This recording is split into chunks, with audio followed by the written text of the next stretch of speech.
क्यों अस्पताल एबटाबाद की डॉक्टर वर्दा मुश्ताक का जो कत्ल है, इसको छोटा-मोटा वाक़या नहीं करार दिया जा सकता। बाज़ हज़रात कह रहे हैं कि जी वो उसके पास इतनी दौलत थी, उसने फलाँ के ऊपर एतमाद नहीं किया, दोस्त के पास रखवा दिया, वो सब चीज़ें तो हो गई। ठीक है, वो तो अपनी जगह बरकरार है। लेकिन क्या इस वाक़ये को उस पैसे की और उसकी आड़ लेकर अब जितने भी हमारे मरकज़ी ये कहें कि मीडिया चैनल है, मेन स्ट्रीम मीडिया है, उसके ऊपर जो है ना वो मौज़ू से हट करके ये गुफ्तगू की जा रही है कि पैसों की लालच ने ये कर दिया, फलाँ कर दिया, वो कर दिया।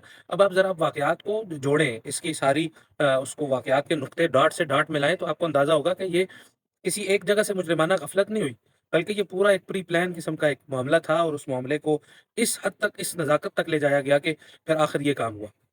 ये तो मान लिया कि डॉक्टर ने उसके पास माल रखवाया था, पैसे, सोना, चांदी जो भी रखवाया था। लेकिन वो जिसके पास रखवाया है, वो कोई छोटी-मोटी चीज़ नहीं है। एबटाबाद की बड़ी मशहूर दुकानों में से एक दुकान है। कपड़े का उनका बड़ा कारोबार है, उसकी अहलिया के पास रखवाया और बतौर अमानत के रखवाया, एक बात तो ये और उसके बाकायदा स्टाम्प करवा के रखवाया कि इतनी चीज़ मैं आपके पास अमानत के तौर पर रखवा रही हूँ, एक चीज़। दूसरी चीज़ ये है कि जब उन्होंने ये प्लान बनाया कि हम इससे हथियार लेते हैं, तो उसके लिए उन्होंने अपना खुद कोई कार्रवाई नहीं की, बल्कि पूरा एक गिरोह हायर किया, एक गैंग हायर किया। अब वो गैंग कहाँ से आया था? जो ये काम करते हैं, वो गैंग बाहर से एबटाबाद के अंदर आया और एबटाबाद के अंदर आकर के इनके ज़रिए उन्होंने डॉक्टर को हासिल किया और उसके बाद फिर अगला काम उन्होंने अपनी मुजरिमाना कार्रवाई शुरू की। वो गैंग एबटाबाद में दाखिल कैसे हुआ और उसके पास ये सारा कुछ कैसे था, इंतज़ामिया कहाँ थी, वो उसने अपनी पूरी कार्रवाई की, वो कौन लोग थे, इसके ऊपर कोई बात भी नहीं कर रहा। कि इंतज़ामिया उस वक़्त कहाँ थी जब वो गैंग अपनी इस सारी कार्रवाई में मसरूफ़ था।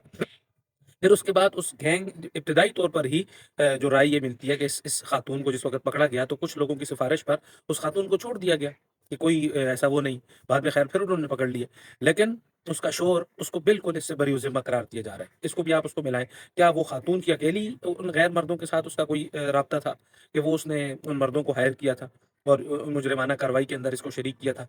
डॉक्टर वर्दा का वालिद ये बाकायदा बयान दे रहा है कि एसएचओ फलाँ नामी एसएचओ, मैं नाम नहीं लेता, इस नाम के एसएचओ ने पैसे लेकर के मुल्ज़िमान को छोड़ा है। ये उनके साथ बाकायदा बराबर का शरीक है।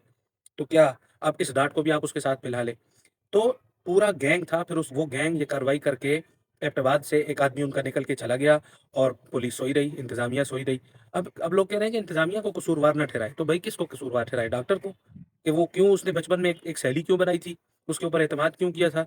और सैली भी आपने ऐसी बनाई थी कि जो एबटाबाद के मशहूर तरीन कारोबारी लोगों में से और एक पुलिस वाला है, वर्दी के अंदर खड़े होकर कह रहा है कि बुरी संगत नहीं रखनी चाहिए, फलाँ नहीं होना चाहिए।